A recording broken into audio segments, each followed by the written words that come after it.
Selamat sore, Eden.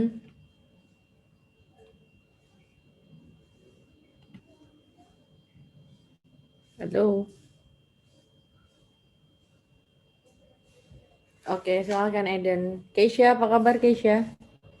Oh, connecting to audio ya. Agnes, apa kabar Agnes? Baik, Kak. Alhamdulillah. Oke. Agnes, gimana Agnes? Iya, Eh, Kak. TO ke-8 Agnes. Ke-8 ya? Iya, kayaknya lebih better daripada sebelumnya sih, Kak. Apa tuh tipsnya? Waduh, apa ya, Kak? Aku juga kayak suka naik turun gitu loh, Kak. Tahu Malah nggak masih, penyebabnya apa? nggak tahu. Nggak tahu. Harus cari tahu tuh Agnes. Iya, Bi- Kak. biar tahu titik poin kamu ketika naik itu pas kapan, titik poin pas kamu turun tuh gimana gitu. Iya, Kak. Kalau di sini saya lihat Agnes ini ya, Antonetta ya. Iya, Kak. Nah, ini naik loh, bagus loh ini, Agnes. Iya, Kak.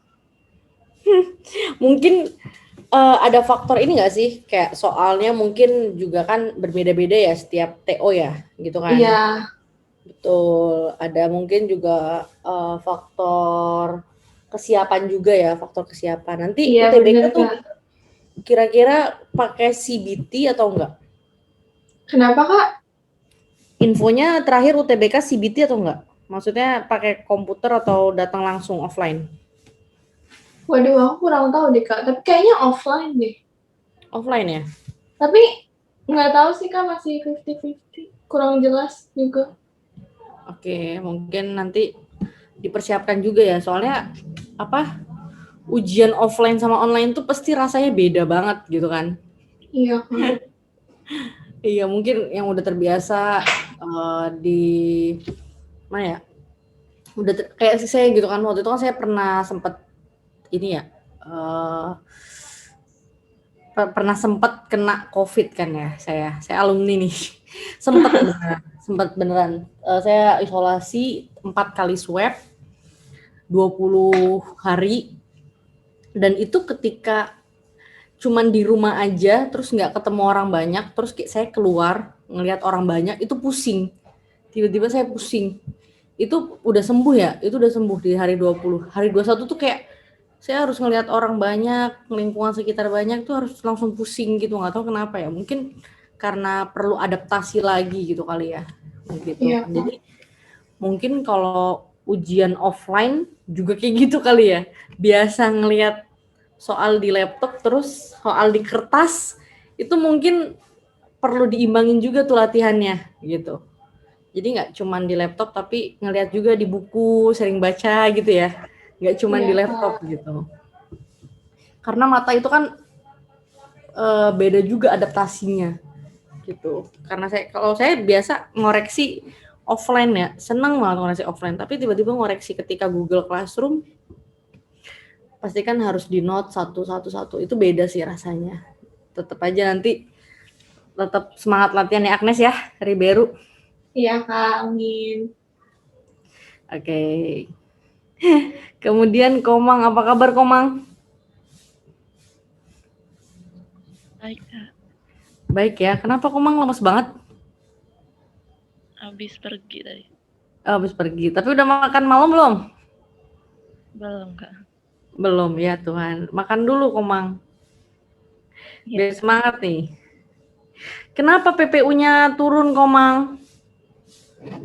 Nggak tahu, kayaknya apa ya, kalau menurut Mm-mm. saya itu jeleknya saya, kalau misalnya satunya turun, saya lebih memperbaiki yang turun itu, terus yang udah naik itu entar dulu gitu-gitu.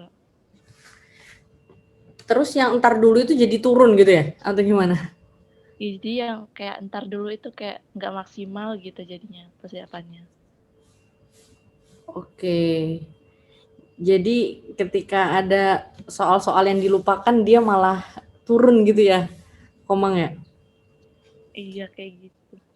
Berarti perlu stabilitas ya, gimana trik dan nanti kita akan bahas mungkin ya, nanti setelah kita selesai materi, kita kan selesai itu tinggal 2 materi lagi lah ya dengan ini. Nanti setelah itu kita akan langsung bahas intensif gimana caranya, trik-trik tentang tentang bagaimana untuk stabilitas biar kalian tuh tahu gimana caranya untuk menjawab yang PBM atau PPU gitu. Paling nanti banyak juga tips-tips yang akan saya berikan gitu ya, gitu.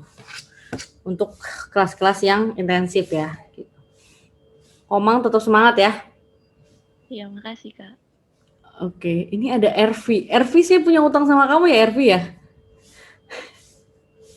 Astaga. Utang Halo. apa, Kak? Utang ini ya, saya utang ngasih materi ya? Ya nggak sih? Bukan ya? Bukan. Oh bukan. Siapa yang tadi minta materi ya? Saya lupa ya Tuhan, saya belum kasih materinya untuk yang minggu kemarin. Sorry sekali, saya bukannya nggak mau ngasih. Kadang-kadang ada yang nanya udah lama banget ya Tuhan, saya belum jawabin. Apa kabar Ervi? Sehat? Sehat, Kak. Alhamdulillah. Ervi, gimana Vi? Udah TO ke-8 Vi? Udah. Gimana hasilnya? Ya, begitu, Kak. Ya lumayan lah ini naik ya Vi ya, tapi PPU-nya masih di angka kuning nih, di warna kuning. Iya. PPU agak lebih susah ya dari PBM ya? Iya. Kebanyakan soal, Kak. Iya, kadang-kadang memang kebanyakan teks ya. Jadi memang teks-teks itu ya gimana ya, saya juga sebagai guru dan sebagai manusia biasa juga kalau ngeliat teks ya kadang-kadang saya targetin gitu. Saya kemarin juga tes kan, saya targetin ini kira-kira mana yang saya punya peluang banyak, mana yang saya nggak punya peluang banyak. Kalau semuanya saya nggak punya peluang banyak, jujur saya memang tinggalkan gitu. Saya abaikan dulu gitu, karena saya ngejar yang bisa gitu, karena kan waktunya terbatas ya. Dan di TO berapa ya, itu ada yang 10 paragraf. Wow, itu sih harus tingkat tinggi banget untuk membacanya gitu. Saya bahasnya aja perlu waktu 30 menit. Gimana cara jawabnya yang cepat? Nah, itu tuh perlu latihan lagi. Oke, Ervi, sempat tetap semangat ya Ervi. Iya, Kak. Makasih. Ya, Vi. Ramzi, apa kabar Ramzi? Halo Ramzi, selamat malam Ramzi. Sore udah sore apa udah malam nih? Sore ke malam kayaknya. Sore ke malam ya. Ramzi, apa kabar Ramzi? Baik, alhamdulillah. Oke, PPU-nya gimana nih Zi? Kok turun banget Zi? Kamu males baca apa gimana ini? Kayaknya strateginya aja Kak ya, salah mungkin. Jadi yang ke belakang-belakangnya rada lama. Tapi PBM-nya bagus loh. Iya, makanya. Kan beda waktu, jadi itu waktu yang PPU-nya itu kadang suka lupa apanya ya? Lupa strategi jawabnya gitu loh Kak. Jadi malah dibaca semuanya, kadang diulang lagi, gitu-gitu kadang Kak. Tahu nggak Ramzi, saya juga maksudnya udah berpengalaman untuk baca-baca kayak gitu. Kalau soal-soal yang kayak setidaknya banyak gitu ya. Soal itu kan soal teks ya, soal bahasa Indonesia lah ya, soal bahasa Indonesia. Kadang-kadang kalau kita baca berkali-kali itu kadang-kadang membuat kita ragu gitu nggak sih? Iya. Nah, itu Kak. Jadi bikin lama di situ. Nah iya, saya juga kadang-kadang juga emang iya. Nah itulah perlunya kita kadang-kadang fokus satu titik, sebenarnya fokus aja dulu itu satu, kemudian memang harus banyak latihan on the text gitu. Kadang-kadang karena kita ngerasa ini bahasa gue nih, bahasa Indonesia gitu kan. Tapi kayaknya jawaban yang ini bener nih, kayaknya jawaban yang ini bener juga nih. Nah kalau kita berkutatnya udah out of text, saya yakin jawaban kamu pasti salah itu, gitu. Nah, iya benar Kak. Jadi perlu banget latihan fokus gitu, mungkin ya, Ramzi ya. Iya Kak.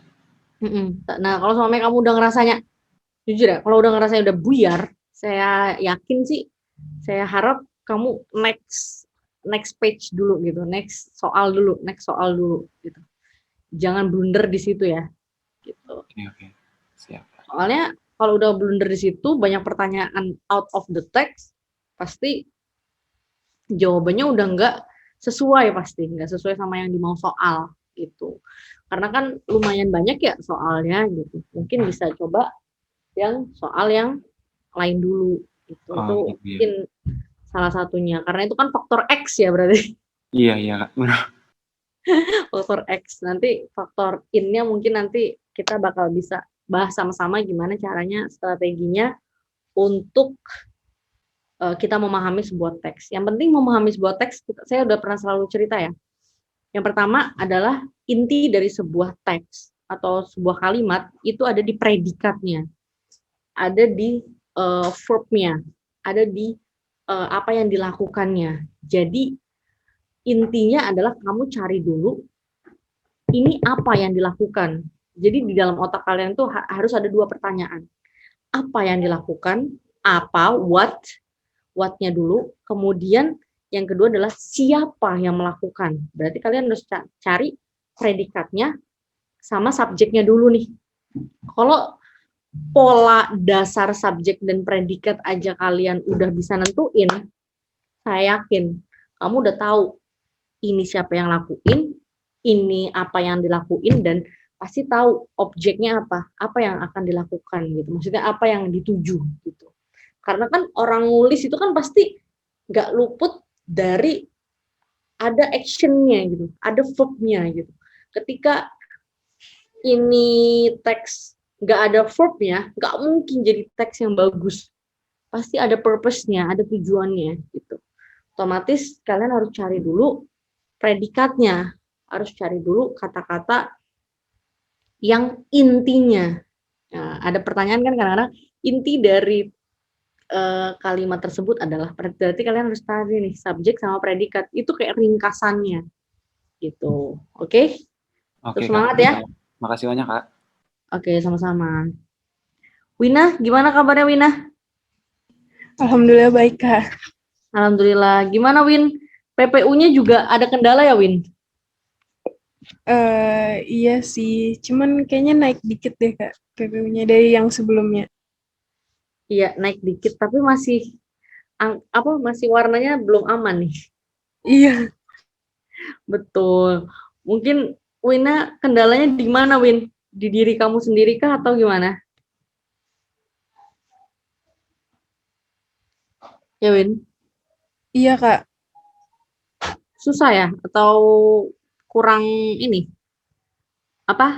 Kurang kurang fokus atau kurang latihan atau gimana Win? Kurang latihan aja sih Kak kayaknya. Oke, semoga bisa berlatih lagi ya secara bahasa ya. Tapi kayaknya Wina Iya. kalau bacanya kurang pasti nilai kimia sama matematikanya bagus ya Win? Enggak juga sih Kak. Oh enggak juga. Soalnya jujur ya, saya bukannya underestimate sama kalian ya. Karena saya selalu kalau ketemu sama anak-anak nih serius, dia pinternya matematis, pinternya yang logika gitu ya, yang ilmu pasti. Terus tiba-tiba ketika ketemu huruf, dia pusing. Ini kenapa sih huruf berderet-deret banyak banget? Mendingan saya ketemu angka deh Kak daripada ketemu huruf. Ada yang kayak gitu. Tipikal orang kan beda-beda ya. Dan basic orang kan kapasitasnya otaknya juga beda-beda ya. Jadi kadang-kadang ada yang memang kelebihan orang itu beda-beda gitu. Ada kelebihannya yang di situ, ada juga kelebihannya juga di yang lain. Tapi nggak menutup kemungkinan sih itu bisa kalian gali dengan dua-duanya, itu lebih bagus gitu. Contohnya saya gitu. Mungkin saya di ilmu matematis juga, ya saya punya kekurangan, ilmu matematis saya juga nggak sehebat kalian pasti gitu kan. yang bisa aljabar, Pitagoras, dan lain sebagainya gitu. Jadi mau nggak mau karena ini ilmu basic ya, kayak matematika dasar, kayak bahasa itu kan dasar. Jadi otomatis saya yakin lah Wina bisa. Yuk Win, bisa yuk Win. Iya Kak. Oke, thank you Win. Halisa nggak ikut Makasih, TO ya Halisa? Iya Kak, kemarin kami masih ituin uprak. Kenapa? Masih ngebuat uprak Kak, masih nyelesain uprak soalnya. Oke, iya. Sama sih di tempat saya juga masih unprak sampai seminggu ke depan. Terus ujian sekolahnya kapan, Win? Kapan ini, Halisa? Kayaknya akhir Maret sih Kak, sampai tanggal 8. Oh iya, Ini sama lagi dong. ini lagi tryout US. Oke. Sama saya juga tuh di sekolah kita bakal USP ya, ujian satuan pendidikan tuh di tanggal 29 sampai 6 April gitu. Ya semangat lah. Kalau saya ya yakin ya, kayak Kalisa dan lain-lain yang udah kelas 12 tuh belajar PPU itu pasti ngefek banget sama belajar bahasa Indonesia kalian gitu. Karena sama kan ide pokok, simpulan, rangkuman, keterkaitan teks, kemudian tanda baca dan lain sebagainya itu pasti ada kan di OSP. Yang beda cuman di bagian sastra aja ya. Karena di UTBK itu nggak ada sastra. Nah, di USP itu masih ada sastra drama, kemudian prosa, cerpen, novel, dan satu lagi adalah puisi gitu, majas dan lain sebagainya. Itu bedanya mungkin UTBK sama USP gitu ya Kalisa ya. Semoga relevan dengan yang nanti kita akan pelajarin. Iya Kak. Iya, bener nggak sih? Iya sih, waktu ngerjain yang tryout bahasa Indonesia kayak masih mirip-mirip gitu sama tryout UTBK. Betul. Bedanya cuma itu kan, nggak ada sastranya kan ya? Iya, kayak puisi gitu-gitu. Karena kan kalau di bahasa Indonesia itu kan, kalau ini kan tulisannya cuma bahasa Indonesia, just linguistik, berarti kan bahasa ya, hanya linguistik. Tapi kalau kalian belajar di sekolah, bahasa dan sastra Indonesia. Nah, sastranya itu tuh yang masuk ke dalam pembahasan. Contoh kalau kalian juga mau sastra Korea atau sastra sastra Jepang, kalian belajar bahasanya, cuman bukan ilmu linguistiknya, cuman belajarnya itu karya-karya sastranya kayak gitu. Beda ya sastra sama linguistik gitu. Ya, Kalisa tetap semangat, semoga USP-nya lancar dan nilainya naik ya. Makasih Kak. Ya, sama-sama. Oke, hari ini kita langsung aja mau belajar di bagian tanda baca gitu kan. Nah, kemarin kan kita udah belajar di bagian bagaimanakah penulisan kata ya. Oke, nah penulisan kata itu adalah salah satu bentuk, kalau menurut saya sih yakin banget sih kalian tuh udah bisa lah semuanya. Bukan udah bisa ya, udah tahu gitu. Kalau bisa kan belum tentu ya semua orang bisa gitu. Tapi udah tahu pedoman kita adalah di PUEB. Nah, berarti kalian semua harus punya ya PUEB ya. Oke. Nah, PUEB ini bisa diakses daring dan bisa diakses secara PDF. Siapa yang belum punya? Ayo. Siapa nih yang belum punya? Kira-kira ada yang belum punya? Atau udah punya semua nih? Ramzi udah punya belum Ramzi? PUEB Ramzi. Punya Kak. Oke, good. Ya, saya harap kalian semuanya punya ya, karena patokan kita di sini gitu. Nah, ada beberapa notes yang mungkin akan saya sampaikan dulu sebelum saya akan jelaskan. Nah, notes-nya yang pertama adalah, saya selalu bilang gitu kan, dan selalu mengingatkan kalian bahwa ketika kalian ditanya tentang ejaan, pertanyaan itu kan untuk memperbaiki sebuah kata itu atau kalimat itu ada pertanyaannya gini kan. Ada pertanyaan tentang kalimat efektif. Dan yang kedua adalah yang sesuai ejaan. Nah, untuk pertanyaan yang sesuai kalimat efektif, itu beda ya sama sesuai ejaan. Kalau kalimat efektif, ini fokusnya adalah dia ke sebuah perbaikan. Sama sih sebenarnya sama ejaan gitu, perbaikan. Tapi fokus efektif itu fokusnya adalah harus ada yang pertama adalah apa? Subjek dan predikat. Kemudian yang kedua harus ada kehematan yang kita udah pernah belajar ya tentang ciri-ciri kalimat efektif. Kemudian yang ketiga harus ada kelogisan dan yang keempat harus sejajar gitu.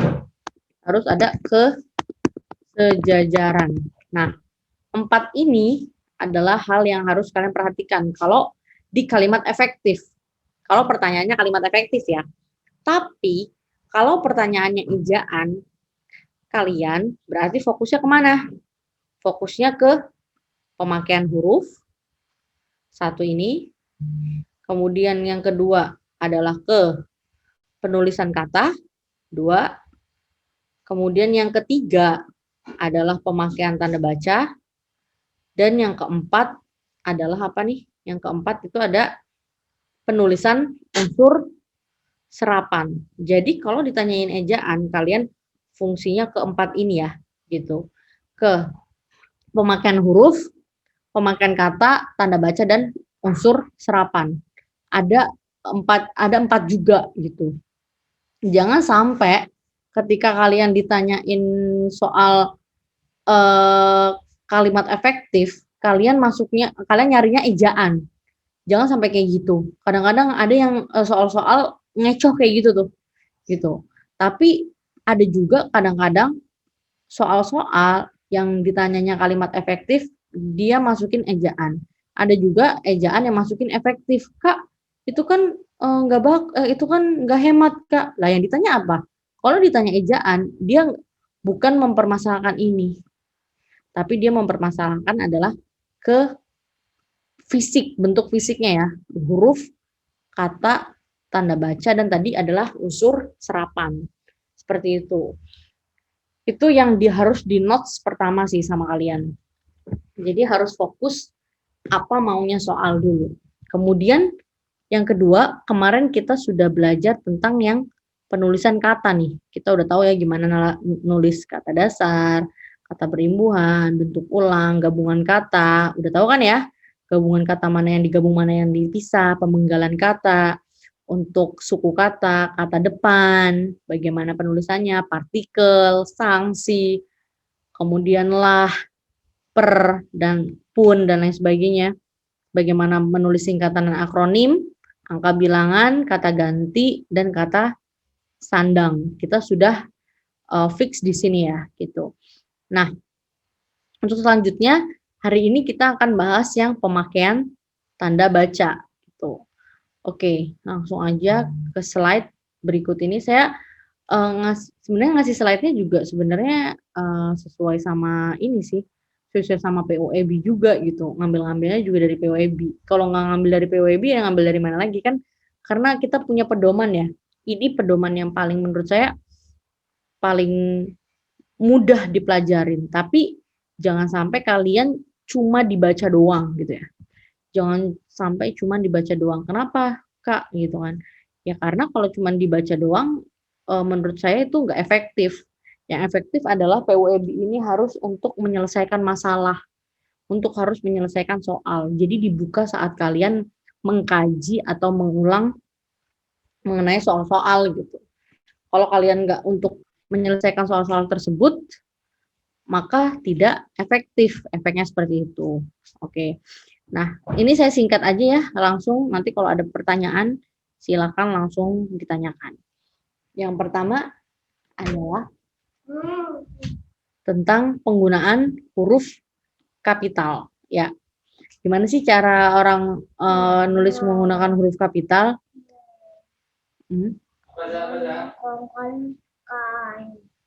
Ya, sebentar ya, sebentar. Kenapa, Nak? Sebentar.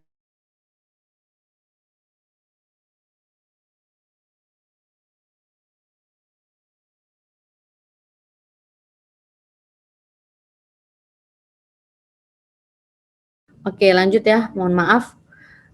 Lanjut penggunaan huruf kapital. Huruf kapital ini harus mengawali kalimat ya, semua orang tahu ya. Yang dimaksud dengan kalimat yang gimana? Yang diakhiri dengan tanda baca atau dengan intonasi final. Jadi ada titik atau tanda seru atau tanda tanya. Nah, setelah ini berarti harus menggunakan huruf kapital. Jadi kalau semuanya ada yang nanya kayak gini, semuanya ada huruf kayak gini ya, bilang kayak gini. Pergi. Angkat kaki. Gitu kan. Kalau ada yang nulis kayak gini, pergi, angkat kaki. Pergi kan bukan ini Kak, nggak ada subjek dan predikatnya, tapi dia kalimat. Jangan apa? Jangan salah dulu. Kenapa dia kalimat? Karena dia diawali dengan tanda seru. Setelah tanda seru harus huruf kapital karena ini adalah kalimat. Kalimat apa? Kalimat seru gitu. Oke. Kemudian selanjutnya adalah dia harus mengawali nama orang. Walaupun nama orang itu panjang, jadi dia harus ditulis di awal nama orang tersebut gitu. Wage Rudolf Supratman. Jadi kadang-kadang kenapa harus di awal kayak gini harus besar? Karena kadang-kadang ada yang di ini kan, kalau Wage Rudolf Supratman itu kadang-kadang disingkat ya, disingkat gitu menjadi W titik R itu titik. Nah, titik ini gunanya adalah untuk menandakan bahwa dia ini nama orang gitu kan, gitu. Jadi W titik R titik baru Supratman seperti itu. Nah, setelah itu nah kemudian dia harus kapital ketika apa? Ketika kalimat langsung. Kalimat langsung itu ditandai dengan apa Kak? Ditandai dengan ada yang langsung mengatakan menggunakan koma, kemudian ada lagi yang menggunakan kutip. Nah, kutipnya ini harus ada setelah tanda baca ya.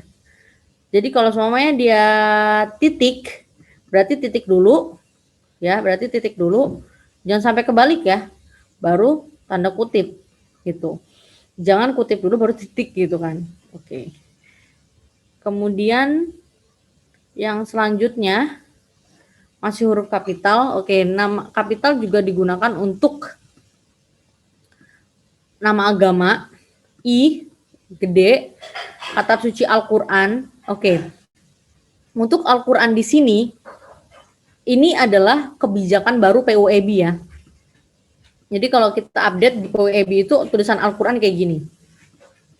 Di sebelumnya ketika itu EYD ya, EYD. Oke, ketika EYD itu tulisannya nggak kayak gini nak. Tulisannya bukan Al-Qur'an kayak gini, tapi tulisannya gimana? Tulisannya ada Al-Qur'an. Dulu tulisannya kayak gini gitu. Kenapa berubah Kak? Ya karena kebijakannya juga berubah gitu. Zaman terus berubah ya. Oleh karena itu ejaan juga berubah. Nah, di dalam perubahan di situ juga bahasa Indonesia udah mengalami 3 kali perubahan gitu untuk ejaan ya.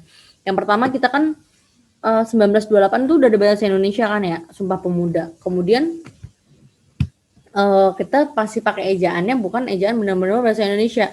Kita masih pakai bahasa Belanda waktu itu. Namanya adalah ejaan Van Ophusen. Itu tahun 1928 itu gitu ketika berbahasa satu bahasa Indonesia. Nah, kemudian setelah Van Ophusen masuklah ke ejaan Swandi. Kenapa namanya Swandi? Ya karena yang menemukan itu namanya Swandi ya, gitu. Nah, itu Swandi itu kan namanya Swandi gitu. Ejaan itu yang ejaan OE, DJ, TJ dan lain sebagainya. Nah, itu adalah ejaan kalau nggak salah dia itu ejaan tahun berapa ya? 60-an kayaknya deh, 60 70-an lah. Jadi kalau semuanya mungkin ada kakek kamu atau ada nenek kamu atau buyutmu yang masih menggunakan ejaan-ejaan kayak Jojo gitu kan, TJ, kemudian ada DJ, kemudian ada yang Suekarno kan ya. Ini kan OE menjadi U ya, Suekarno, kemudian ada Soeharto, kemudian dan lain sebagainya. Itu tuh kayak ejaan-ejaan lama. Nah, ejaan lama itu namanya ada di bahasa Indonesia adalah ejaan Suwandi. Suwandi gitu. Nah, itulah mengalami perubahan. Kemudian EYD disempurnakan. Jadi EYD itu yang banyak banget perubahan ya. Kalau ini masih ada pengaruh mungkin pengaruh-pengaruh ini ya, pengaruh-pengaruh bahasa daerah ya, UE kayak gini. Tapi ketika ejaan yang disempurnakan EYD ini di tahun kalau nggak salah ya akhir 80-an, saya lupa. Nah, baru dari 80-an ini 80 90-an sih kayaknya, 90-an baru di tahun 2015 ada PUEB gitu. Jadi PUEB juga lumayan termasuk baru, masih 6 tahun gitu. Mungkin bahasa Inggris atau bahasa lain juga punya ya ejaan-ejaan yang beda-beda gitu. Nah, jadi kalian harus notes nih. Kadang-kadang soal UTBK yang saya temukan juga adalah dia masih pakai ejaan yang disempurnakan gitu. Belum pakai UPUEB. Jadi harus update banget nih soal-soal yang mungkin berkaitan dengan ejaan yang berkaitan dengan ejaan yang PUEB gitu. Jadi kadang-kadang di EYD itu salah, kadang-kadang diperbaharui ke PUEB. Jadi ini diperbaharui ya. Jadi banyak EYD itu atau ejaan yang EYD itu diperbaharui gitu. Nah, kemudian ada nanti beberapa notes mungkin ya yang ada yang baru di PUEB. Salah satunya itu adalah tulisan Al-Qur'an. Jadi menggunakan ini tanda hubung ini. Kemudian Q-nya besar. Ketika di EYD Q-nya kecil dan digabung seperti itu.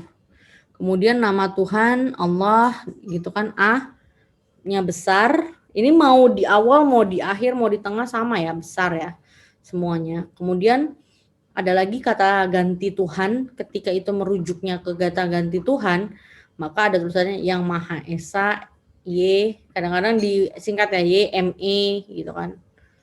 Dan lain sebagainya, yang Maha Kuasa gitu kan. Yang Maha Kuasa, yang Maha Pengasih itu diawali dengan huruf kapital seperti itu.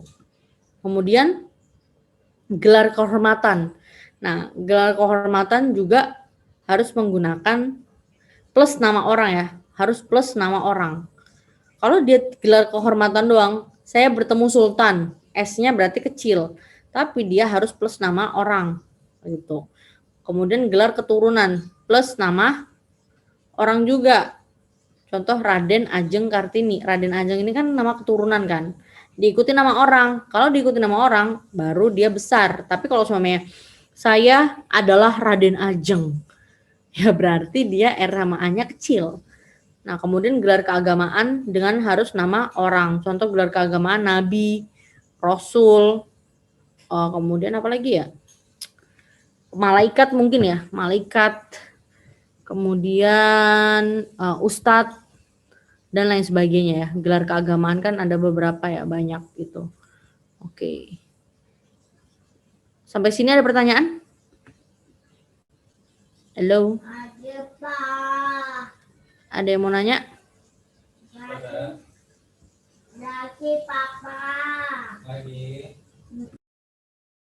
Halo, ada yang mau nanya nggak? Lanjut, Kak. Oke, lanjut ya. Komang ini banget, lemes banget nih Komang. Semangat Komang. Iya, Kak. Lanjut ya. Masih di huruf kapital juga nih, gitu. Oke, untuk nama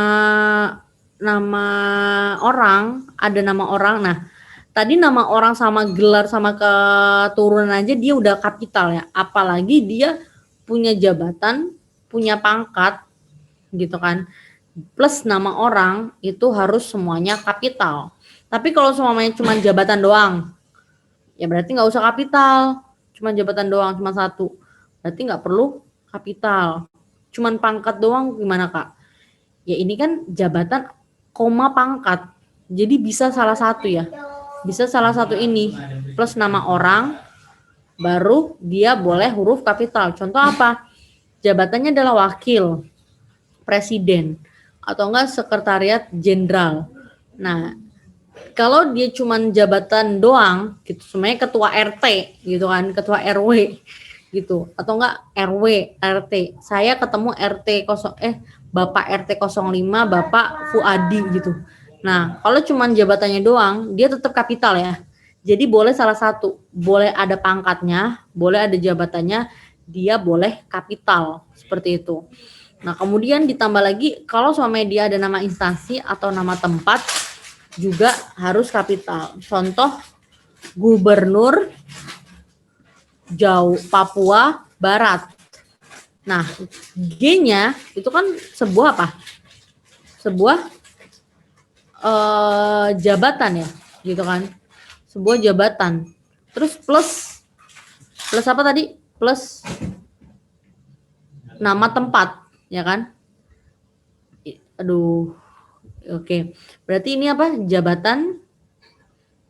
Ini nama tempat. NT ya, nama tempat. Nah, ketika jabatan plus nama tempat juga, gitu kan? Jadi dia harus kapital juga. Jadi kalian harus perhatikan nih, jabatan atau pangkat ketika bertemu nama orang, nama instansi dan nama tempat itu harus kapital. Tapi kalau semuanya cuma muncul ini doang, ya berarti nggak kapital. Atau cuma muncul ini doang salah satu, ini juga tidak kapital gitu. Oke, kecuali nama orang ya. Nama orang itu kan harus kapital ya, gitu. Kalau nama tempat tergantung tempatnya itu secara letak geografis atau enggak. Tapi kalau tidak secara geografis maka tidak kapital. Itu harus dilihat lagi juga gitu. Ada aturannya sendiri. Kemudian yang selanjutnya adalah ketika nama bangsa. Oke, nama bangsa, untuk nama bangsa, suku, bahasa, tahun, bulan, hari, dan itu semuanya ditulis menggunakan huruf kecil. B-nya kecil, S-nya kecil, bahasanya kecil, B, T-nya kecil, B-nya kecil, H-nya kecil. Itu harus kecil semua. Tapi ketika dia diikuti atau tanpa diikuti ya. Kalau dia diikuti, ya dia tetap kecil. Kalau tanpa Kak, ya apalagi tanpa, ya kecil juga gitu, sama ya. Gitu. Kecuali hari raya, gitu kan. Wah, hari raya. Banyak libur nih.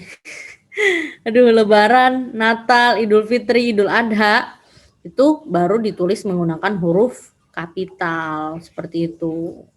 Karena apa? Karena peringatan ya. Itu. Nah, untuk yang bangsa, suku, bahasa, tahun, bulan dan hari ini itu harus diperhatikan ya, penulisannya itu harus kecil ya.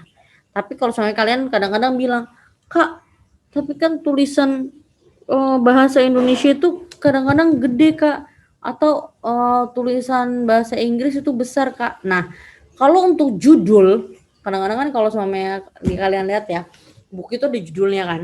Nah, kalau buku itu ada judulnya bahasa Indonesia. Nah, itu kan berarti kan karena penulisan judul itu kan harus besar kan ya. Kecuali dengan preposisi dan kata depan.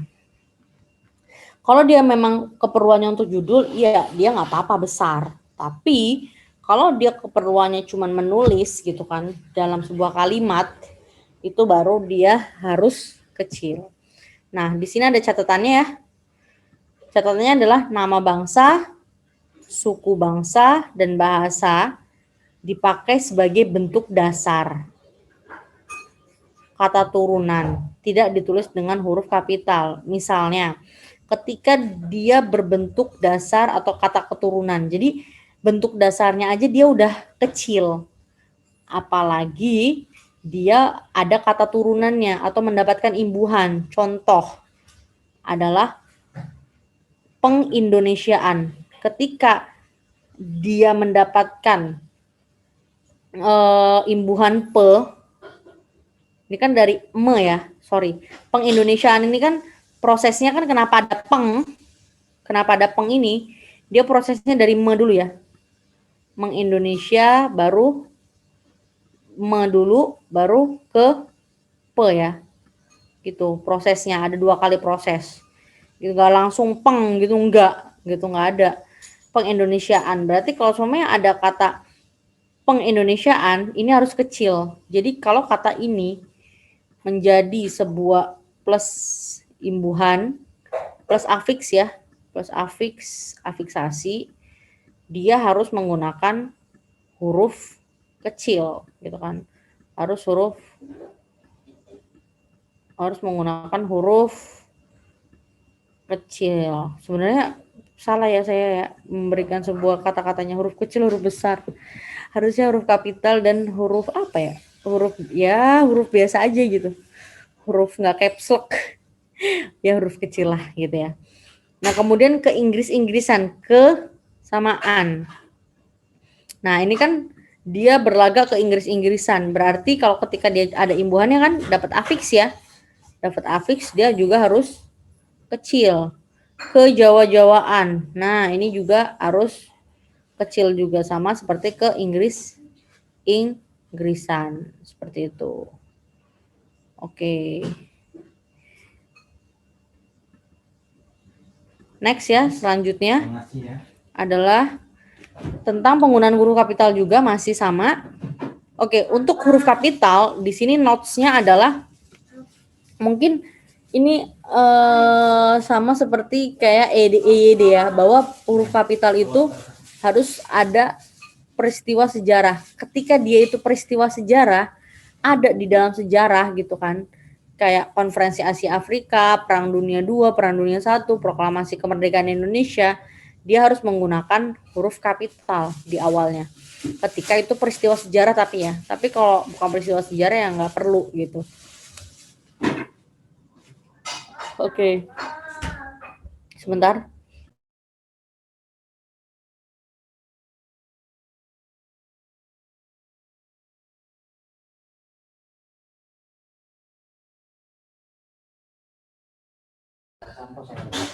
Oke, selanjutnya adalah kata huruf kapital juga ada digunakan untuk kata sapaan.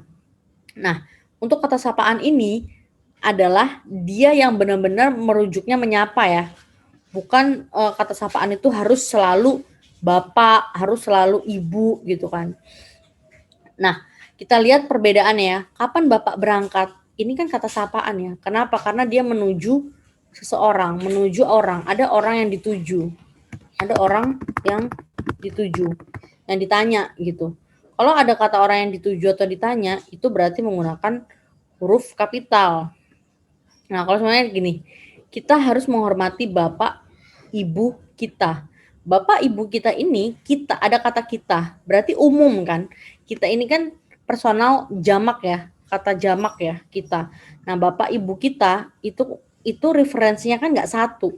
Referensinya itu umum. Ketika dia referensinya umum, maka dia menggunakan tanda huruf kecil, B sama I-nya kecil aja gitu.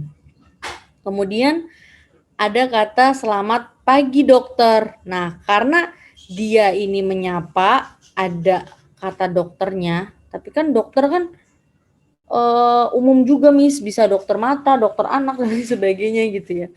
Ini maksudnya menyapa itu adalah ada kata-kata referensinya yang di awal, apa? Kata selamat paginya ini gitu. Selamat paginya ini berarti kan dia memang menyapa gitu. Menyapa apa? Menyapa seorang dokter. Kita emang nggak tahu dokternya siapa ya. Tapi ini tujuannya adalah menyapa gitu. Nah, kemudian digunakan juga untuk kata ganti Anda. Anda ini mau di awal, mau di akhir, mau di tengah, juga harus menggunakan huruf kapital seperti itu. Oke, sampai sini ada pertanyaan, Nak? Kak, mau nanya Kak. Boleh. Kalau kata sapaan misalnya pakai kata kamu, itu tetap pakai huruf besar atau enggak ya Kak? Kamu contohnya gimana? istilahnya siapa kamu gitu Kak. Oke. Siapa kamu gitu. Siapa kamu. Berarti kan kalau siapa kamu di sini katanya kan bukan kata sapaan ya. Siapa kamu itu kan kata tanya. Ya enggak? Kalau yang itu Kak, kapan Bapak berangkat di mana Kak? Nah, kapan Bapak berangkat? Iya juga ya, kata tanya juga ya. Siapa kamu gitu. Oke. Mungkin kalau di kata sapaan ini kita punya referensinya adalah di bagian ini ya. Ada bagian-bagian sebentar dulu. Ini siapa sih yang nanya sih? Halo, siapa yang nanya? Kalian Kak? Apa? Eden. Ya kayak Kak itu. Oke. Oh, kamu udah selesai sholat? Udah Kak. Oke. Mungkin kita bisa lihat di sini ya, di PUEB ya, yang lebih lengkap nih. Pertanyaanmu bagus juga. Oke, di sini ada notes-nya juga ya. Ada notes di PUEB nih. Oh ya, saya juga belum sebutin notes-nya. Huruf kapital dipakai sebagai huruf pertama penunjuk hubungan kekerabatan seperti bapak, ibu, kakak, adik, dan paman, serta kata ungkapan yang dipakai dalam penyapaan atau pengacuan.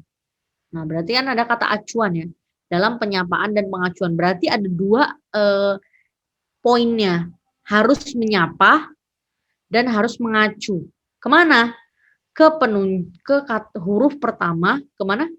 Tadi ke huruf pertama kata penunjuk hubungan kekerabatan. Jadi Eden dia harus huruf pertama kata penunjuk yang hubungan kekerabatan. Jadi kekerabatan itu ditandai dengan apa? Salah satunya dengan bapak, dengan ibu, dengan adik, saudara, bapak, dan nah untuk kutu buku kita baca yang kutu buku ya gitu. PUEB 2015 ya, PUEB yang ini ya, yang sekarang kita gunakan ini menambahkan penjelasan penulisan kata atau ungkapan lain yang digunakan sebagai penyapaan ditulis menggunakan huruf kapital. Misalnya kutu buku. Nah, berarti hai kutu buku sedang membaca apa? Iya, benar kata tanya ya. Tapi kutu buku di sini berarti dia menambahkan adanya penyapaan bukan hubungan kekerabatan gitu kan.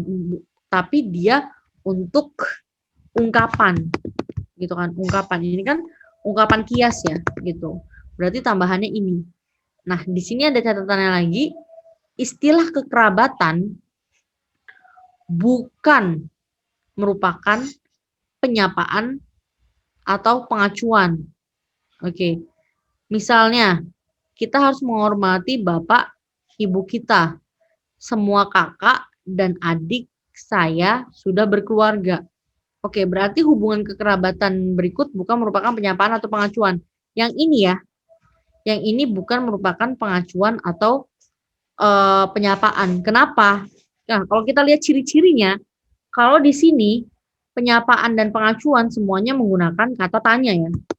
Kata tanya. Ada kata tanya yang kenapa kata tanya? Kita lihat di sini ada tanda kutip-kutipnya nih. Gitu kan. Berarti ini kalimat yang langsung dan tidak langsung. Nah, sedangkan yang ini bukan penyapaan atau pengacuan karena dia sifatnya adalah informatif. Ketika dia sifatnya informatif, maka dia merupakan bukan kata pengacuan dan kata penyapaan.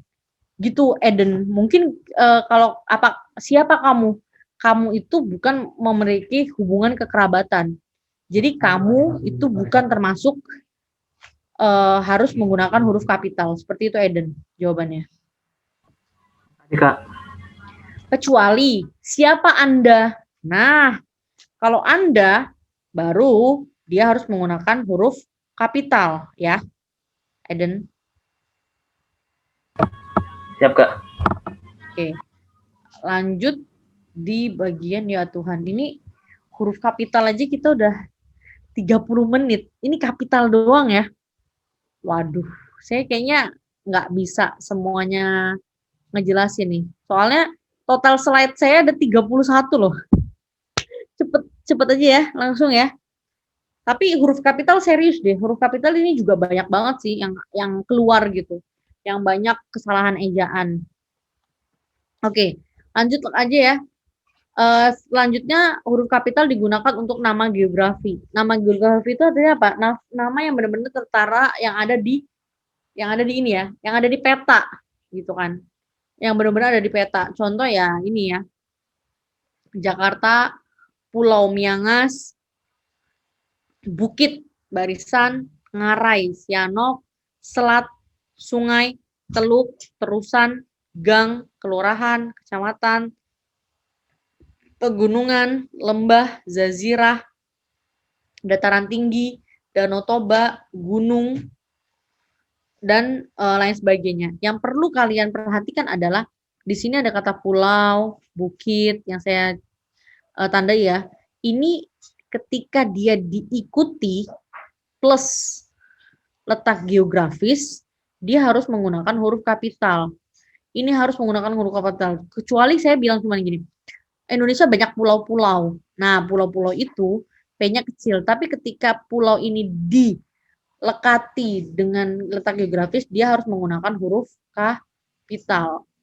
Kecuali kata apa? Kecuali kata apa ya? Daerah ya. Kalau saya salah silakan dikoreksi, daerah dan kawasan. Nah, untuk kata daerah dan kawasan, ketika saya bilang gitu, saya pergi ke kawasan mana ya? Kawasan Miangas gitu. Kawasan Miangas gitu kan, Miangas. Nah, kata kawasan di sini harus menggunakan huruf kecil. Kenapa? Karena kata kawasan dan daerah itu sifatnya umum ya, sifatnya umum. Jadi dia bukan merupakan salah satu label di dalam geografis. Tapi kalau semuanya sungai, teluk, terusan, gang, jalan ya, jalan, selat, sungai itu benar-benar memang ada di geografisnya. Gunung, tapi gunungnya harus apa ya? Gunung Prau atau Gunung Gede Pangrango. Itu harus diikuti dengan kata selanjutnya. Seperti itu. Oke, ada pertanyaan? Clear ya? Oke, lanjut. Kalau clear, oke, untuk huruf kapital, catatannya. Oke, ini ya ada catatannya. Oh iya, saya lupa nih. Ada catatannya di sini, huruf pertama nama geografi yang bukan nama diri tidak ditulis menggunakan huruf kapital. Misalnya, kalau bukan nama diri, ya, istilahnya nama dirinya. Contoh adalah kita tahu apa? Ada Teluk Semangka ya. Di Lampung itu namanya Teluk Semangka gitu. Nah, ketika dia cuma ngomong berlayar ke teluk, ke-nya sama teluknya tetap dipisah. Karena teluk ini kan menunjukkan tempat, tapi tempatnya tidak spesifik. Ketika tempatnya tidak spesifik, maka T-nya kecil, seperti itu. Kemudian huruf pertama nama geografi diri yang dipakai sebagai nama jenis tidak ditulis menggunakan huruf kapital. Ketika dia menuliskannya jenis, contoh jeruk Bali. Nah, yang lain ada kan? Ada jeruk Medan. Terus apa lagi ya? Jeruk Purut gitu kan. Itu nama jenis. Ketika nama jenis berarti dia tidak menggunakan huruf kapital. Yang lain lagi ada kacang Bogor, nangka Belanda, petai Cina. Nah, ketika ada nama-nama jenis kayak gitu diikuti dengan nama geografis ya, Cina, Belanda, Bogor atau apa ya? Pisang Ambon, pisang Raja, pisang Medan, pisang Lampung gitu. Nah, itu juga nama jenis ya. Gula Jawa, gula pasir, gula apa ya? Gula Mandarin atau gula apalah gitu. Juga nama jenis harus menggunakan huruf kecil gitu. Sama seperti nama makanan ya. Sate Padang, empek-empek Palembang, kecuali kecuali nama makanan atau sesuatu yang sudah menjadi milik daerah tersebut. Jadi kalau kita kan ada ya di Indonesia itu ada ciri khasnya. Nah, contoh sate Padang. Nah, sate ini memang khas punya Padang doang gitu. Mungkin sate Madura akan beda lagi. Berarti sate Madura M-nya besar ya gitu. Pempek Palembang. Nah, ini bukan nama jenis, tapi nama apa? Memang yang sudah menjadi asal dari daerah tersebut. Jadi P-nya besar, batik Lasem, batik Pekalongan, batik Lampung gitu kan. L-nya besar, P-nya besar seperti itu. Oke. Gimana? Ada pertanyaan? Oke, lanjut ya. Oke. Nah, sekarang tanda titik terakhir ya, tanda titik nih. Habis ini kita langsung bahas soal aja kali ya. Ya, tanda titik dipakai pada akhir pernyataan, sudah pasti harus mengakhiri sebuah pernyataan. Jadi harus pernyataan ya bentuknya. Kemudian tanda titik dipakai untuk memisahkan angka, jam, menit, detik. Jadi untuk angka, jam, menit, detik itu dipisahkan dengan titik ya. Itu bukan titik 2. Karena masih ada yang banyak pakai titik 2 kan. Kemudian tanda titik juga digunakan untuk apa? Daftar pustaka. Jadi memisahkan untuk daftar pustaka di setiap unsur-unsurnya. Kemudian tanda titik digunakan juga untuk memisahkan bilangan ribuan dan menunjukkan sebuah jumlah. Nah, ketika dia tidak menunjukkan sebuah jumlah, tidak boleh diikuti nama titik. Contoh adalah tahun. Dia lahir pada tahun 1956 di Bandung. Waduh, tua banget ya. Kemudian tanda titik tidak dipakai pada akhir judul. Nah, akhir judul nggak boleh pakai tanda titik yang merupakan kepala karangan, ilustrasi, tabel itu tidak boleh menggunakan titik akhirnya. Contoh, acara kunjungan Menteri Pendidikan dan Kebudayaan ini kan judul ya. Jadi nggak perlu menggunakan titik atau tabel 5. Nah, nanti kalau kalian kuliah nih ada penelitian, ada tabelnya, tidak perlu menggunakan titik gitu. Kemudian yang selanjutnya tanda titik dipakai di belakang apa aja sih gitu. Oke, untuk tanda titik itu digunakan untuk apa? Alat penerima dan pengirim surat, contoh YTH. Karena YTH kenapa? YTH itu adalah singkatan ya, yang terhormat gitu. Kemudian dia tidak digunakan terakhir di dalam alamat surat. Jadi titiknya ini harusnya nggak ada ya.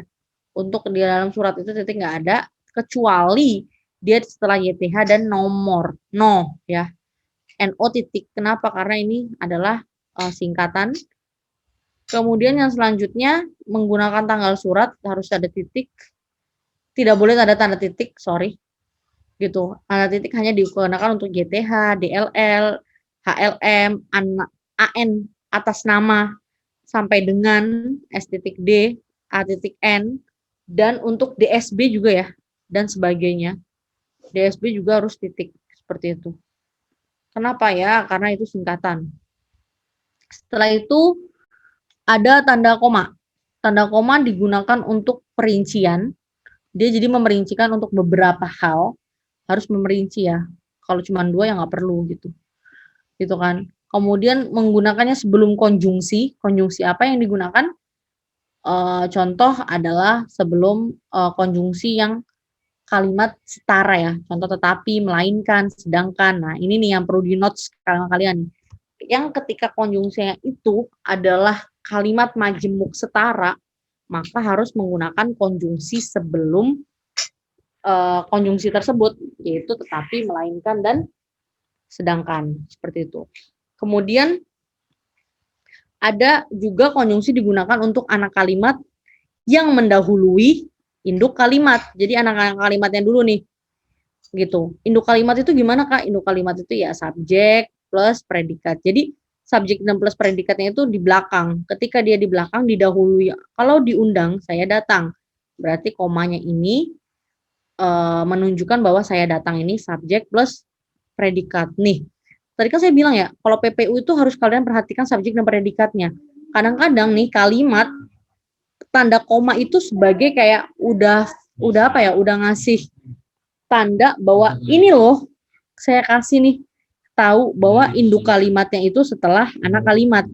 Kadang-kadang kalian harus was-was juga nih, atau harus waspada dengan kata-kata atau tanda koma, karena tanda koma itu biasanya menunjukkan subjek plus predikatnya di mana gitu. Kemudian yang selanjutnya adalah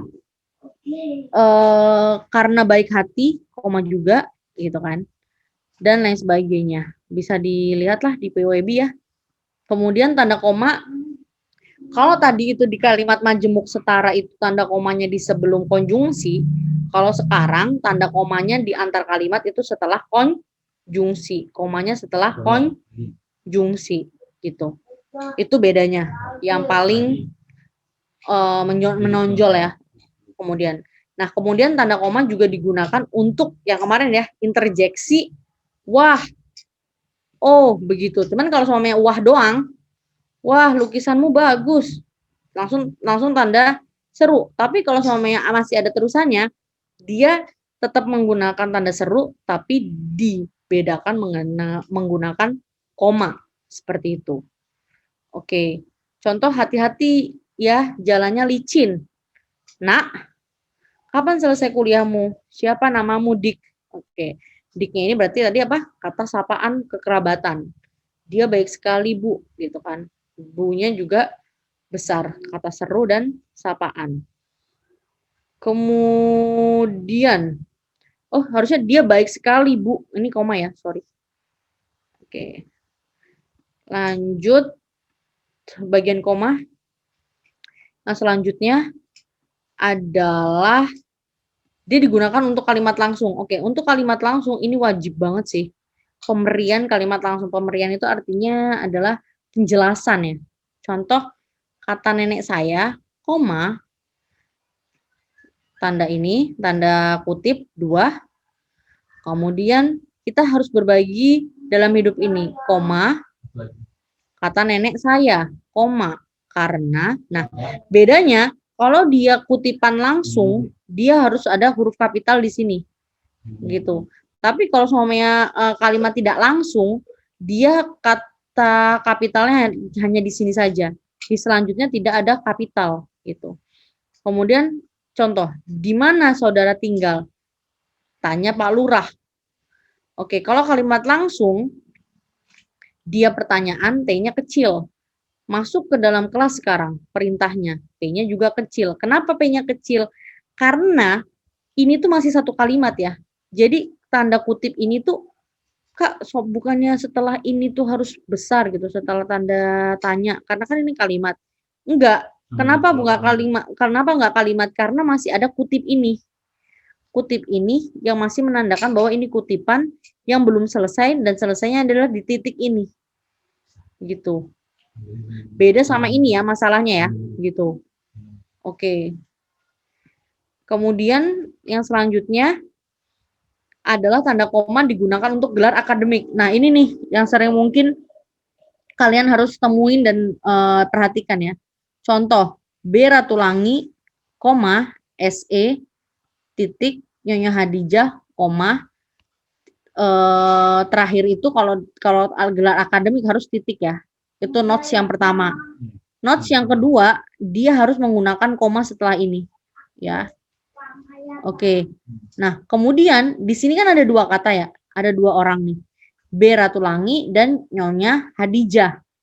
Titik ini harus ada apa? Harus ada tanda koma lagi. Kenapa? Ini kan 2 orang. Contoh saya mau bilang B. Ratulangi, SE, titik, koma, Nyonya Hadijah, koma, MA, titik, A, titik, koma, saya bilang, sedang menghadiri rapat. Nah, kalau dia menjadi sebuah kalimat kayak gini, maka dia harus harus ditandai dengan apa? Dengan koma, harus dipisahkan dengan koma di sini dan koma di sini, seperti itu. Oke, ada pertanyaan sampai sini? Halo? Jelas? Gimana? Komang, Eden? Gimana? Kalau sementara itu ada koma nggak setelahnya? Oke, sementara itu kan konjungsi kan ya. Iya. Nah, bedanya kalau konjungsi intrakalimat sama antar kalimat yang apa ya, yang kita bisa bedakan adalah kalau dia intrakalimat ya, kalau dia intrakalimat dia memang biasanya terdiri dari satu kata gitu ya, biasanya ya. Tapi enggak biasanya sih, ini sesuai dengan pengamatan saya ya, sesuai dengan pengamatan saya. Sesuai dengan pengamatan saya sebagai guru bahasa dan pemerhati bahasa ya. Jadi kalau dia terdiri dari satu kata, contoh ya, saya kasih contoh dan. Dia terdiri dari satu kata ya, sorry. Terdiri dari satu kata. Contoh seperti kata dan, tetapi, meskipun. Kemudian apalagi? Astaga, tulisan saya salah semua. Dan tetapi lah gitu ya, dan tetapi, meskipun dan lain sebagainya ya. Itu meskipun dan sedangkan gitu kan ya. Sedangkan itu biasanya memang terdiri dari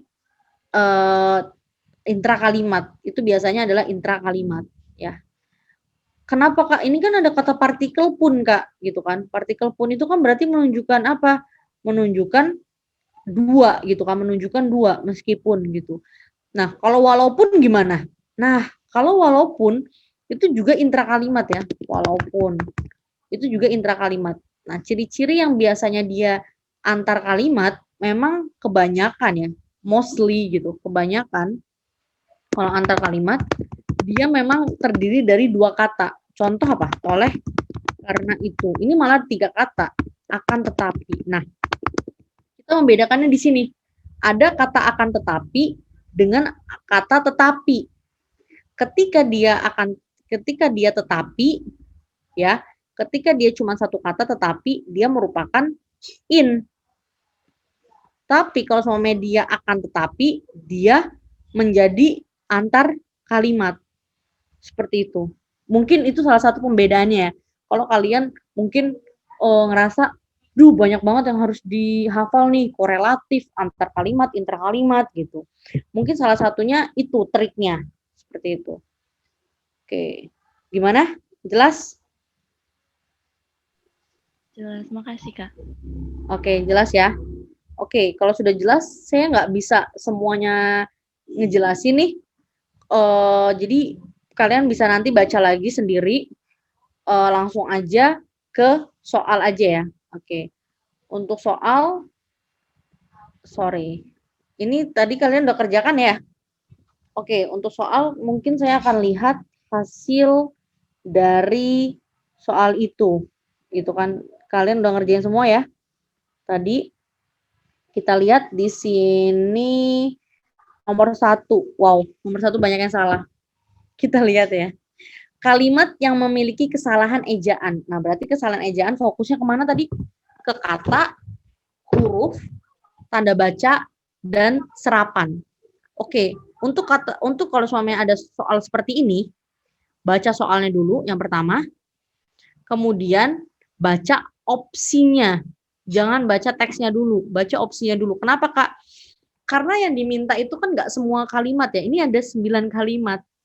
Sedangkan di sini cuma 1, 2, 3, 2, 3, 4, 4, 5, 6, 5, 6, 7, 7, 8, 9. Ya walaupun nanti kita bakal semuanya kita baca juga gitu. Cuman kan nggak semuanya juga gitu. Kita bisa mungkin urutkan dari 1, 2, 3 dulu. Kenapa? Karena mungkin itu yang awal dulu ya. Jadi kita baca dulu nih yang awal. Oke, bentar. Saya hapus dulu ini. Yang awal 1, 2, 3. Berarti kita harus fokus ke mana? Ke bagian yang tanda bacanya aja. Nomor 1. Nomor 1 ya, kita lihat novel Gadis Pantai. Oke. Ini huruf miring ya. Bener ya. Kenapa? Karena dia adalah judul. Oke. Kemudian seorang gadis dari desa nelayan dijadikan selir oleh seorang priai di kota Rembang. Nah, kata kota di sini kecil. Bener ya? Kenapa bener? Tadi kan ada kalau sama dia daerah, kawasan, dan kota itu harus kecil. Ya.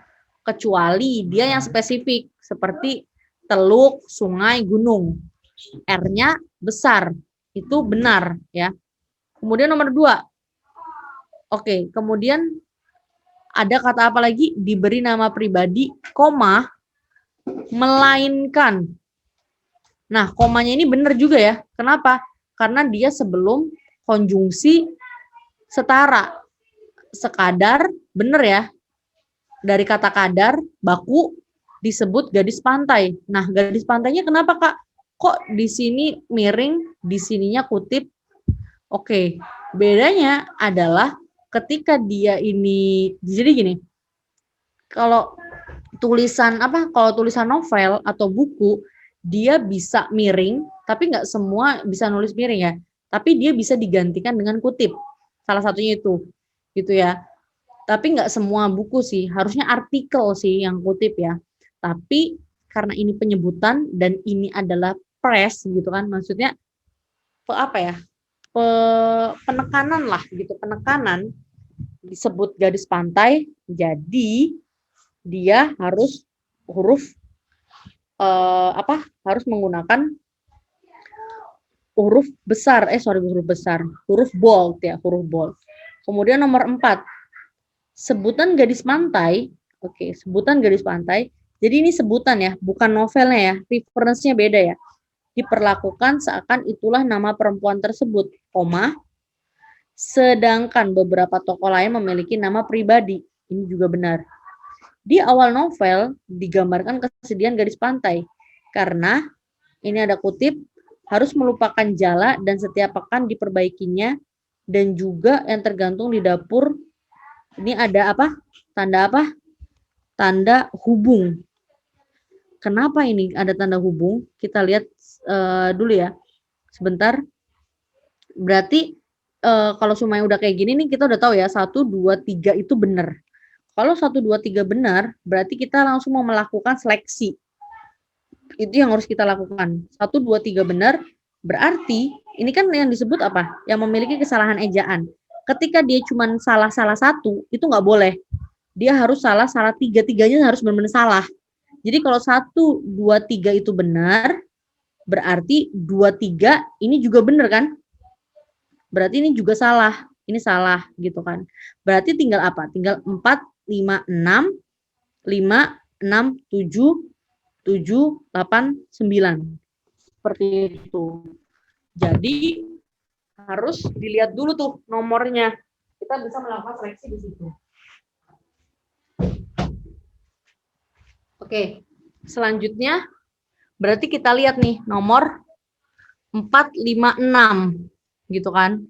4, 5, 6, 7 lah ya, nggak seenggaknya ya, 7. Soalnya 7 ini kan berkaitan sama yang E ini. Gitu.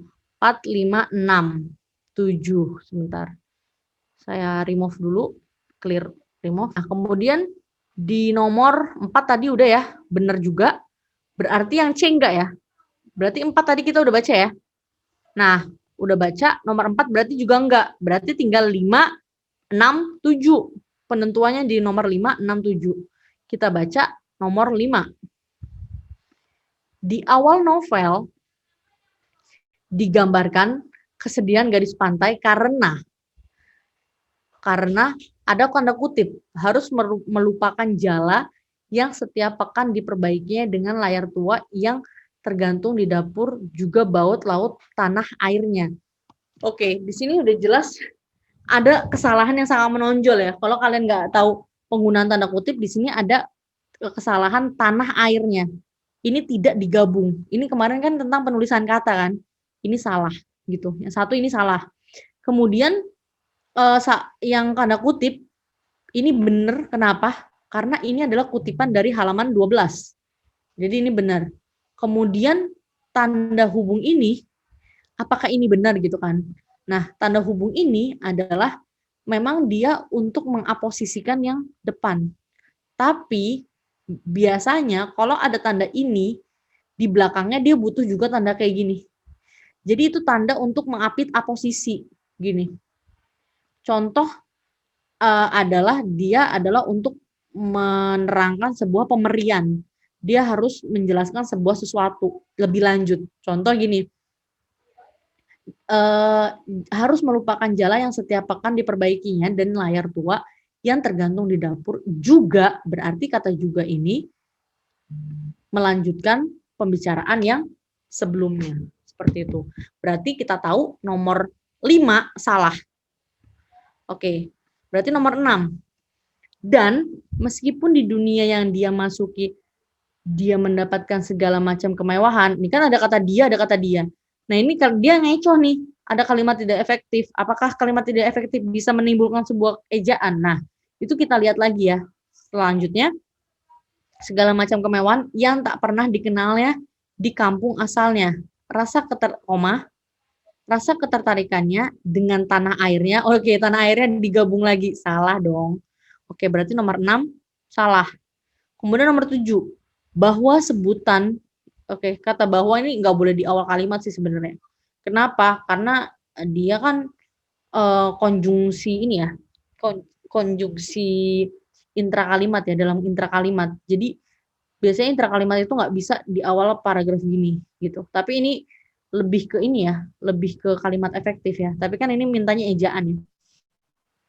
Bahwa sebutan gadis pantai, oke, dipertahankan meskipun, oke, ada kata meskipun, berarti dia butuh apa? Koma, butuh koma. Berarti nomor 7 juga salah. Nah, kalau sudah ada 3 kandidat yang salah semua, berarti itu pasti jawabannya yang D, gitu. Oke, sampai sini ada pertanyaan? Halo? Jelas? Gimana? Aman, Kak. Oke, aman ya untuk nomor 1 ini. Lanjut. Kak, mau nanya Kak? Iya boleh. Itu saya masih suka bingung yang kalau ada kota. Kenapa? Di kota Rembang. Iya. Kan Jakarta kotanya gede gak Kak? Kota Jakarta kecil. Kenapa Jakarta itu besarnya itu adalah ketika ada kata DKI, daerah khusus ibu kota. DKI-nya baru besar. Kenapa? Karena dia singkatan. Kayak DIY gitu. Daerah Istimewa Yogyakarta. Nah, D-nya itu di situ kan besar ya. D yang besar di DIY itu DIY, daerah Istimewa saya lupa lagi Yogyakarta ya, sorry. Yogyakarta gini ya tulisannya. Ini pasti kalian bingung gitu. Kenapa? Karena daerah ini kan pasti harus besar kan di sini. Kenapa? Karena ini kan sebuah akronim ya. D-nya ini adalah daerah, I-nya adalah istimewa, Y-nya aja Yogyakarta. Tapi ketika dia cuma saya bilang, saya berkunjung ke daerah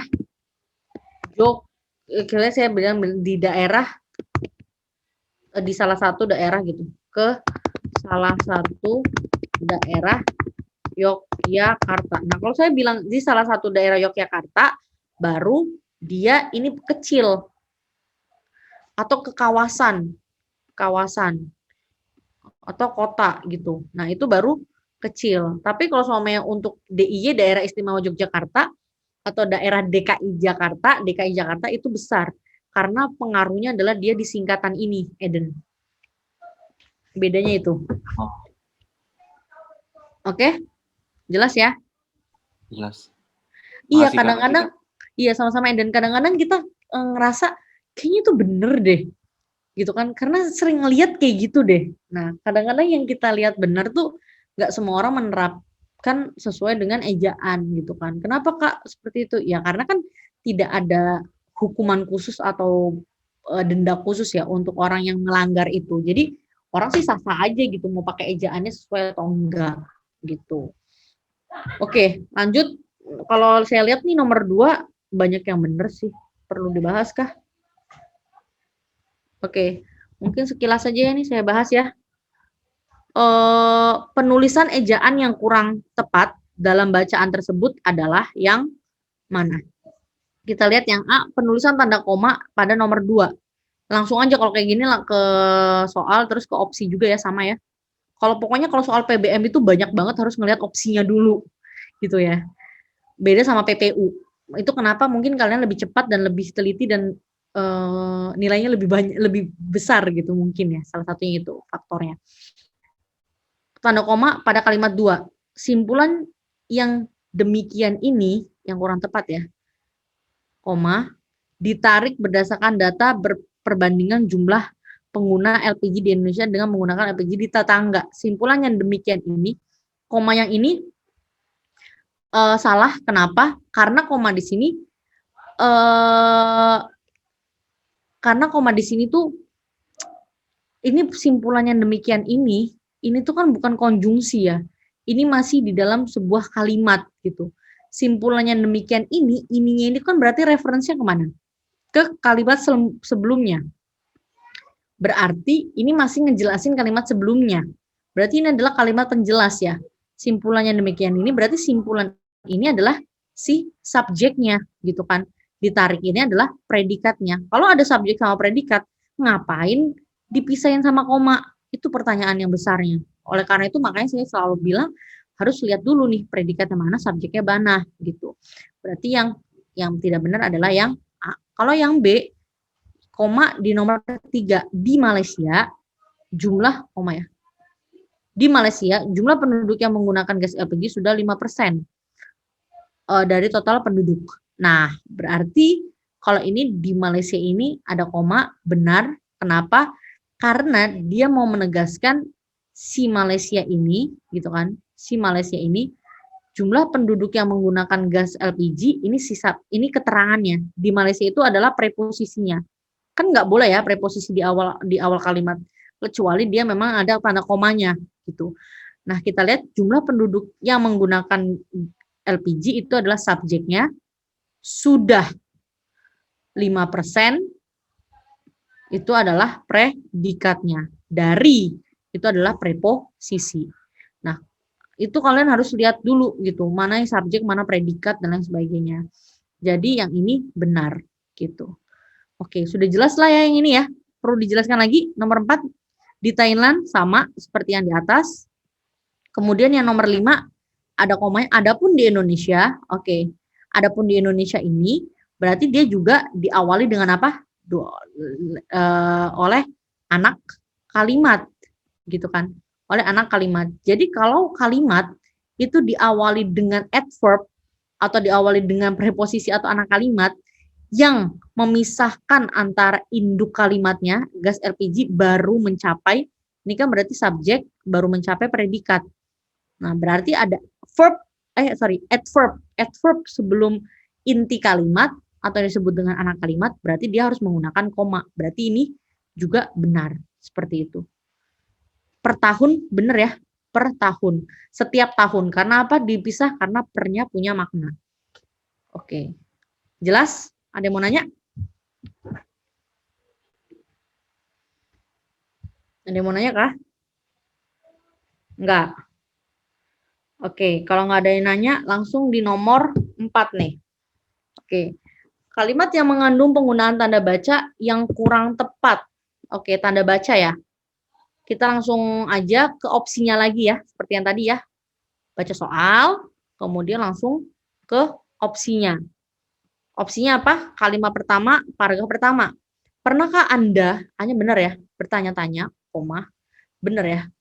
Kenapa? Karena kita lihat mengapa rambut hanya tumbuh, predikatnya di sini, di kepala dan beberapa tempat lainnya. Oke. Itu benar, nggak ada masalah. Kemudian kedua, paragraf pertama. Sementara itu, benar, koma. Pada telapak tangan dan telapak kaki tak ada satupun rambut yang tumbuh. Iya, benar. Ini benar. Kalimat ketiga, paragraf pertama. Kalimat 3, paragraf pertama. Oke, kalimat ketiga, paragraf pertama. Menurut para ilmuwan ini, ini dikarenakan, ininya itu berarti si subjeknya ya. Dikarenakan adalah predikatnya. Oke, berarti ini benar ya. khusus di tubuh kita, di sama tubuhnya bener ya, dipisah menghalangi pertumbuhan rambut. Nomor 4. Berarti ini benar yang C. Yang D sekarang kalimat pertama paragraf kedua.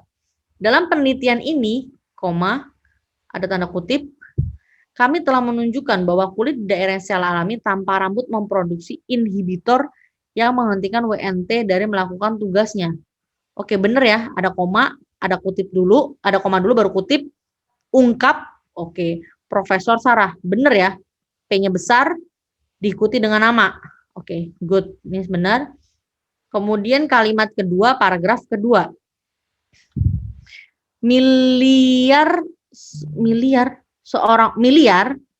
seorang penulis studi yang dipublikasikan dalam jurnal Cell Report. Oke. Harusnya miliar seorang penulis itu seorang penulis studi yang dipublikasikan. Oke. Bentar. Dalam jurnal Cell Report ini salah ya. Kenapa ini salah gitu? Yang pertama ini kalimatnya nggak jelas gitu. Miliar seorang penulis studi ini harusnya ada tanda koma di sini ya. Atau tanda pisah. Kenapa? Karena miliar ini berarti kan dijelaskan dengan kata apa? Dengan seorang penulis studi yang dipublikasi dalam jurnal Cell Report, berarti harus ada tanda pemisahnya, harus ada tanda si pengapit keterangannya. Berarti ini kalimat cuma terdiri dari subjek doang, gitu. Tidak ada kata predikatnya, gitu. Oleh karena itu, di sini perlu adanya koma untuk menjelaskan si subjek, gitu. Salah satu fungsi koma adalah untuk mengapit aposisi ya, gitu, atau pemberian. Oke, ada pertanyaan sampai sini? Jelas? Halo? Ada yang mau nanya? Oke. Lanjut di nomor 4. Wow, Kak, nomor enggak. 4 enggak? Iya, kenapa? Tadi mau nanya yang kalimat 1 kok benar ya, Kak? Kalimat 1 ya bener. Kenapa? Kok kiranya kok Pernah Anda bertanya-tanya itu kayak kata tanya gitu ya enggak? Emang ini kata tanya kan nih? Pernahkah Anda bertanya-tanya? Ini kan masih koma. Kalau gini, kalau kita tarik pernahkah Anda bertanya-tanya?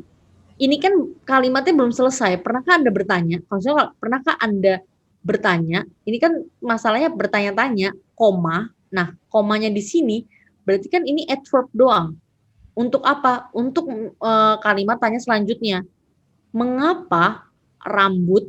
Berarti kalau adverb doang, di sini kan nggak ada predikatnya. Sedangkan kalimat nomor 1 ini kan panjang ya. Ternyata ada apa? Ada konstruksinya. Konstruksinya apa? Adalah mengapa rambut hanya tumbuh di kepala. Oke, ada kata hanya tumbuh. Nah, di sini kita dapat nih, Eden, dapat predikatnya. Oh, ternyata ada predikatnya. Ketika ada predikat atau inti kalimat di sebuah kalimat, ada koma di sini, berarti ini hanya adverb aja. Hanya apa ya? Hanya anak kalimat. Tapi kalimat intinya ada di setelahnya. Ini yang intinya, gitu Eden. Oh. Oke. Jelas Eden? Ya, terima kasih. Tapi semuanya tercover dengan satu tanda tanya ini Eden, gitu. Kenapa? Karena di sini masih koma ya. Koma ini kan berarti ada yang belum selesai, gitu. Oke. Lanjut nomor 4. Nomor 4 kenapa nih? Nggak ada yang benar satupun. Atau jangan-jangan kuncinya salah. Kita baca bersama ya. Oke. Kesalahan penggunaan tanda baca digunakan pada kalimat, langsung aja. Soal, kemudian opsi. Selalu apa ya? Selalu seperti itu ya. Untuk biar polanya itu terbentuk, biar terbiasa. Langsung aja kalimat nomor 1, tanda baca kan. Bentuk investasi tidak hanya berupa logam mulia, properti, atau saham. Benar? Ya kan, ini kesalahan ya. Ini benar ya? Oke.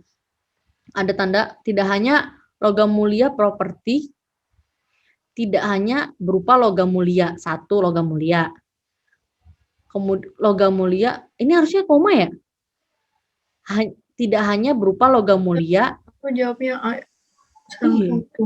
sorry. Ini koma harusnya. Harusnya logam mulia, koma properti, koma atau saham. Gitu ya. Harusnya nih koma. Berarti salah. Salah ini nih, salah soalnya. Oke. Kemudian yang B. Yang ini berarti salah ya. Nomor 1 udah salah. Oke. Kemudian yang B ya. Nomor 4. Koleksinya misalnya berupa kain antik yang sudah punah karena sudah tidak lagi diproduksi. Koleksinya berarti koleksinya ini sebenarnya apa ya? Sebenarnya dia berubah menjadi sebuah konjungsi. Kenapa? Bukan konjungsi itu kan berarti menghubungkan kan? Nggak selalu menggunakan kata hubung. Biasanya dia bisa menggunakan kata-kata yang menghubungkannya dengan kata-kata reference. Contohnya, koleksinya berarti kan dia kan menghubungkan kalimat sebelumnya dengan kalimat setelahnya. Misalnya, nah misalnya ini juga harus menggunakan koma ya, gitu. Misalnya apa gitu. Kalau yang B nggak ada masalah ya, ini benar. Yang nomor 9, kita aja baca langsung aja ya. Oke, ini udah ketahuan ya, ini udah nggak ada apa tanda bacanya itu adalah huruf kapital. Berarti ini juga salah. Kemudian yang D 11, padahal kalau mau dijual padahal, oke, padahal ini berarti konjungsi sebelumnya. Oke. Benar. Nomor 12, peminat barang tersebut bukan hanya masyarakat dalam negeri, melainkan ini benar juga ya. Oke, berarti nomor 4 itu salah gara-gara kuncinya salah. Oke, aman ya? Nomor 4 ya. Clear? Oke, jadi saya nggak khawatir nih. Kok tiba-tiba yang salah semua. Lanjut, nomor terakhir di nomor 6 ya, Nak. Nomor 5 nih saya lihat yang salah cuma 1 orang. Lanjut aja nomor 6, karena waktunya udah jam 2.09. Saya sih mau aja gitu, cuma kadang-kadang ditegur, sorry ya kalau terlalu lama gitu. Karena yang di Zeni sudah mau pada pulang. Sorry Mbak admin. Lanjut. Dalam alinea tersebut terdapat kalimat yang menggunakan koma tidak sesuai dengan PUEB. Kalimat yang dimaksud adalah kalimat yang mana nih? Kalimat yang A. Coba lihat yang komanya di mana? Lah, kalimat A aja nggak ada komanya gitu kan. Dewasa ini telekomunikasi merupakan media komunikasi yang sangat penting. Oke, berarti yang A yang enggak lah. Orang nggak ada komanya gitu kan. Yang satu, terus habis itu ada kata merupakan. Berarti dia informasi kan ya. Berarti nggak masalah gitu. Kemudian cuma definisi seperti itu. Yang B, kebutuhan telekomunikasi itu dirasakan oleh seluruh lapisan masyarakat, baik kalangan bisnis, pemerintah maupun individu. Jadi dirasakan oleh seluruh lapisan masyarakat, koma, baik kalangan bisnis, koma, pemerintah maupun individu. Berarti ini pemerincian. Benar ya? Ini juga benar. Kemudian yang C, kebutuhan itu dirasakan pula oleh seluruh tingkatan masyarakat, mulai dari tingkatan ekonomi mapan sampai tingkat bawah. Oke. Kalau nggak ada komanya, ini kan ditanyakan cuma koma ya, spesifik. Kenapa? Karena ada kata menggunakan koma. Ketika menggunakan koma, berarti dia harus ada tanda komanya di dalam teks. Kalau nggak ada tanda komanya, ya kalian boleh abaikan, gitu triknya. Kemudian dalam pemakaian sarana telekomunikasi itu, oke, ada koma, masih diperlukan, oke. Berarti kalian harus benar-benar tahu ya strukturnya. Ketika diawali dengan kata dalam ini berarti apa? Preposisi kan? Nah, kalau ada kalimat yang diawali dengan preposisi tadi saya bilang apa? Berarti kemungkinan besar dia adalah adalah anak kalimat. Kalau anak kalimat berarti dia bukan inti kalimat itu. Dia kan cuma anak kalimat gitu. Nah, ada komanya, berarti benar ya. Inti kalimatnya di mana? Diperlukan banyak pertimbangan. Oke. Kemudian yang E, tarif telepon yang berlaku di Indonesia tergolong mahal bila dibandingkan tarif telepon yang berlaku di luar negeri. Sebentar. Ini nggak ada preposisinya pertama ya. Itu yang saya khawatir. Kenapa? Karena tarif telepon ada yang berlaku di Indonesia, yang berlaku di Indonesia. Ini kan tarif telepon itu subjek ya. Yang berlaku di Indonesia, yangnya itu berarti memperluas apa? Memperluas si subjek. Nah, ngapain? Subjek ini tergolong mahal, tergolong itu predikat. Nah, kenapa subjek dan predikat dipisahkan dengan koma? Berarti ini salah. Tuh kadang-kadang kayak gitu. Ada ada subjek sama predikat itu dipisahkan sama koma. Ih, salah dong. Nggak boleh dipisahkan koma. Yang boleh itu ketika anak kalimat mendahului inti kalimat, baru dia harus ada koma. Itu poinnya. Oke, sampai sini ada pertanyaan, Nak? Halo? Ada pertanyaan mungkin? Wina, Agnes, Ervi? Halo? Pada kemana nih? Kalisa, ada pertanyaan, Nak? Kak, itu aku mikirnya yang dewasa ini tuh jadi jatuhnya kayak konjungsi antar kalimat gitu loh. Jadi aku mikirnya yang dewasa ini harus pakai koma gitu loh, Kak. Mana? Dewasa ini. Iya, yang Nomor ini.